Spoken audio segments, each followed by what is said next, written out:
वही दोस्तों, उत्तरकाशी में मुस्लिम के ऊपर अत्याचार दिन ब दिन बढ़ते ही नजर आ रही है, जिसको लेकर विनय दुबे ने पूरे डिटेल में बताया कि आखिर क्यों उत्तरकाशी जल रही है।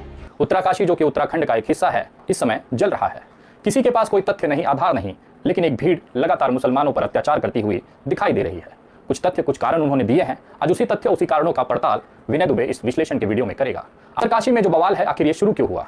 एक नाबालिग लड़की 9वीं क्लास की जो पढ़ने गई थी, वहां से उसका किडनैप हो जाता है। किडनैप करने वाले 2 युवाओं को पुलिस गिरफ्तार करती है। अपहरण करने वालों में से एक युवा का नाम उबैद खान था तथा दूसरा जितेंद्र सैनी। बस यही कारण था कि हिंदूवादी संगठनों को मौका मिल गया।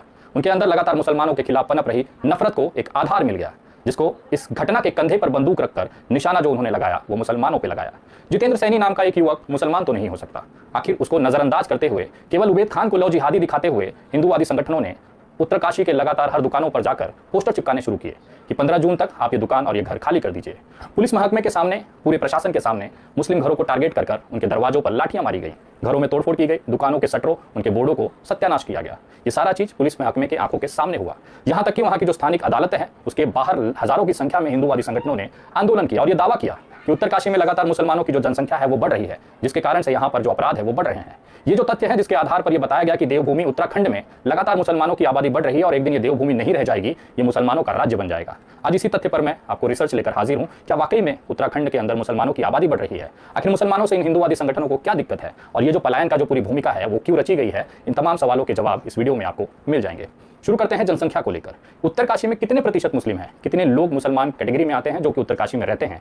क्या वाकई में ये जो मुसलमान वहां रहते हैं वो उत्तरकाशी की जनता के लिए खतरा है? इस सवाल का जवाब किसी के पास नहीं है। सभी ने इमोशनल तौर पर, भावनात्मक तौर पर अपनी बातें रखी। बड़े बड़े यूट्यूबर्स हैं, बड़े बड़े मीडिया संस्थानों के लोग हैं जिन्होंने इस पर पक्ष रखा, लेकिन वो केवल भावनात्मक है। तथ्यात्मक तरीके से किसी ने भी अपनी बात इस मुद्दे पर नहीं रखी है। 2011 की जनगणना के हिसाब से अगर मैं डेटा लेकर आऊं तो आपके स्क्रीन पर ये टेबल जो आप देख रहे हैं, 2011 की जनगणना के हिसाब से अगर मैं टेबल या तथ्य आपके सामने रखूं तो आपकी आंखें चौंक जाएगी।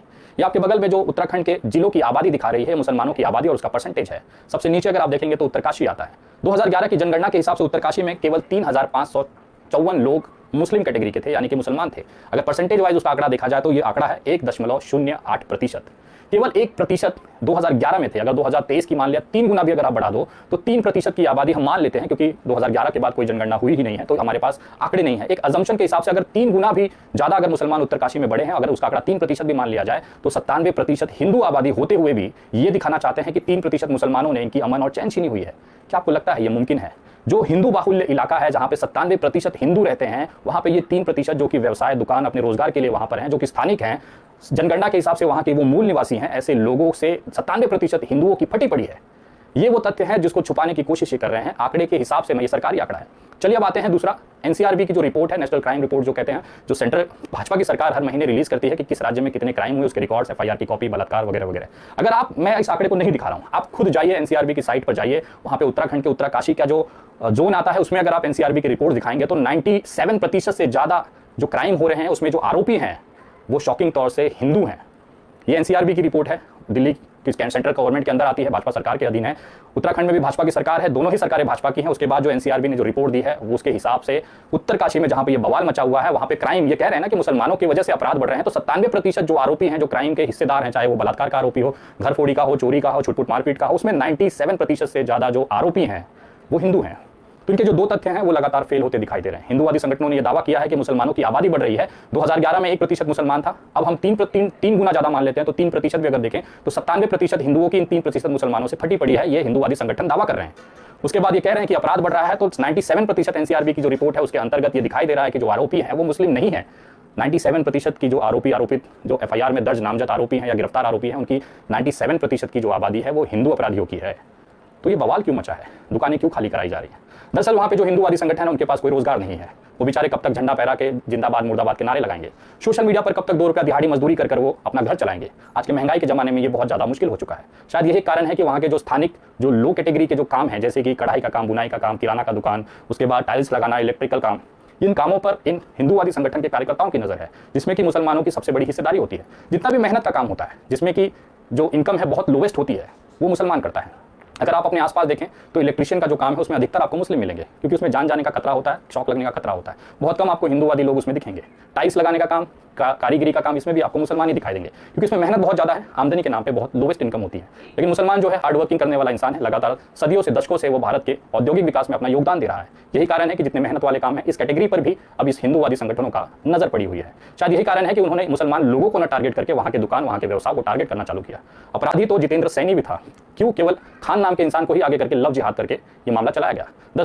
दोस्तों, जिधर भी देखो उधर इस्लाम के खिलाफ, मुसलमानों के खिलाफ मंच से भड़काऊ भाषण दिए जा रहे हैं। कपिल मिश्रा ने हजरत औरंगजेब आलमगीर को लेकर बयान दिया है। इसने कहा कि औरंगजेब को अपने बाप मानने वाले ना भारत का नागरिक हो सकता है और ना ही भारत का सगा हो सकता है। इनका कहना है कि औरंगजेब ने लाखों हिंदू का कत्ल किया है और कई मंदिरों को तोड़ा। औरंगजेब को बाप बताने वालों को भी ये समझ में आना चाहिए कि भारत की भूमि में आप किसी भी धर्म और मजहब को मानने वाले हो सकते हो, लेकिन औरंगजेब को बाप बताने वाला हिंदुस्तान का नागरिक नहीं हो सकता। याद करो, अभी तो हमने थोड़े से क्रांतिकारियों की बात करी, लेकिन चांदनी चौक में जाके गुरुद्वारा शीशगंज के सामने खड़े होकर महसूस करना उसकी हवाओं को, उस मिट्टी को। भाई सतीदास ने बलिदान दिया, भाई मतीदास ने बलिदान दिया, वीर दयाला ने बलिदान दिया, जाट वीर गोकुला ने बलिदान दिया, गुरु तेग बहादुर ने गर्दन कटा दी, लेकिन धर्म परिवर्तन को स्वीकार नहीं किया। लेकिन इन गर्दनों को काटने का काम किस पापी ने किया? उस पापी का नाम औरंगजेब है। बंदा बैरागी के ऊपर हाथी चढ़ा दिए गए, वीर बंदा बैरागी के ऊपर हाथी चढ़ा के उनको कुचल के मारा गया। ये पाप औरंगजेब ने किया। 46 लाख, हिटलर से भी ज्यादा हत्याओं का जिम्मेदार है औरंगजेब। हिटलर से भी ज्यादा हत्याओं का जिम्मेदार। 46 लाख हत्या औरंगजेब के सैनिकों के द्वारा की गई। और जिन लोगों का धर्म परिवर्तन किया भी गया, उनमें से आज कुछ औरंगजेब को अपना बाप बता रहे हैं। मैं ये कहना चाहता हूँ, तुम्हारी माता की इज्जत में हाथ डालने वाला तुम्हारा बाप हो, ये जरूरी नहीं है। को बाप मानना बंद करो। काशी विश्वनाथ के मंदिर पर हमला करने वाला, श्री कृष्ण की जन्मभूमि पर हमला करने वाला, जगन्नाथपुरी पर हमला करने वाला, बीजापुर के मंडल पर हमला करने वाला, 64 योगिनी मंदिर पर हमला करने वाला, ऐसा कौन सा, गोविंद जी के मंदिर पर हमला करने वाला, ऐसा कौन सा पाप है? 1000 मंदिरों को तोड़ने वाला ऐसा कौन सा पाप है जो औरंगजेब के नाम पर नहीं लिखा हुआ? मैं सभा से पूछना चाहता हूँ, क्या औरंगजेब को बाप बताने वाले भारत के नागरिक हो सकते हैं क्या? भारत के सगे हो सकते हैं क्या? वही जैक डोर्सी के एक इंटरव्यू ने मोदी सरकार की नींद हराम कर रखी है। जैक डोर्सी ने एक इंटरव्यू में कहा कि भारत में किसान आंदोलन के दौरान जितने भी न्यूज ट्विटर अकाउंट से किसान आंदोलन का सपोर्ट करेगा, उनका ट्वीट बंद करना होगा। सिर्फ इतना ही नहीं, जैक डोर्सी ने कहा कि सरकार की तरफ से धमकी भी मिली कि अगर ऐसा नहीं करेगा तो ट्विटर को इंडिया से बैन कर देगा। साथ ही साथ ट्विटर के अधिकारी के घर में छापेमारी भी करेंगे। तो इतना बड़ा ट्विटर को ही धमकी मिल सकती है, तो आम गोदी मीडिया का क्या हाल हो सकता होगा। India, for example, India is a country that had many requests of us around the farmers' protest, around particular journalists that were critical of the government, and it manifested in ways such as we will shut Twitter down in India, which is a very large market for us. We will raid the homes of your employees, which they did. We will shut down your offices. If you don't follow suit. And this is India, a democratic country. Turkey. Interview viral होने के बाद राकेश टिकैत ने कहा कि अगर ये हाल अंतर्राष्ट्रीय माध्यमों का है तो देश की न्यूज एजेंसी का क्या हाल होगा। वही इस वीडियो वायरल होने के बाद अनुराग ठाकुर का कहना है कि जैक डोर्सी सफेद झूठ कह रही है। इंडिया सरकार का कहना है कि जैक डोर्सी झूठ बोल रही है। वैसे भी जैक डोर्सी तो चुनाव नहीं लड़ने वाले हैं इंडिया में आके, तो वो झूठ क्यों कहेगा, ये बात भी समझना होगा। देखिए, जो कहा गया है वो झूठ और सफेद झूठ है। वर्षों की नींद के बाद जागे जैक डोर्सी अपने काले कारनामों पर पर्दा डालना चाहते हैं। जब ट्विटर को खरीदा भी गया दूसरे व्यक्ति के द्वारा, तब ट्विटर फाइल्स में खुलासा हुआ कि किस तरह से इस प्लेटफॉर्म का दुरुपयोग किया जाता था, पक्षपात किया जाता था और छेड़खानी की जाती थी। और ये मैं नहीं कहता, ये ट्विटर फाइल्स में आया है। उस पर जैक डोर्सी आज तक कोई जवाब नहीं दे पाए क्योंकि उनका चेहरा बेनकाब हुआ। आर्टिकल 14-19 का उल्लंघन ना हो उस दिशा में।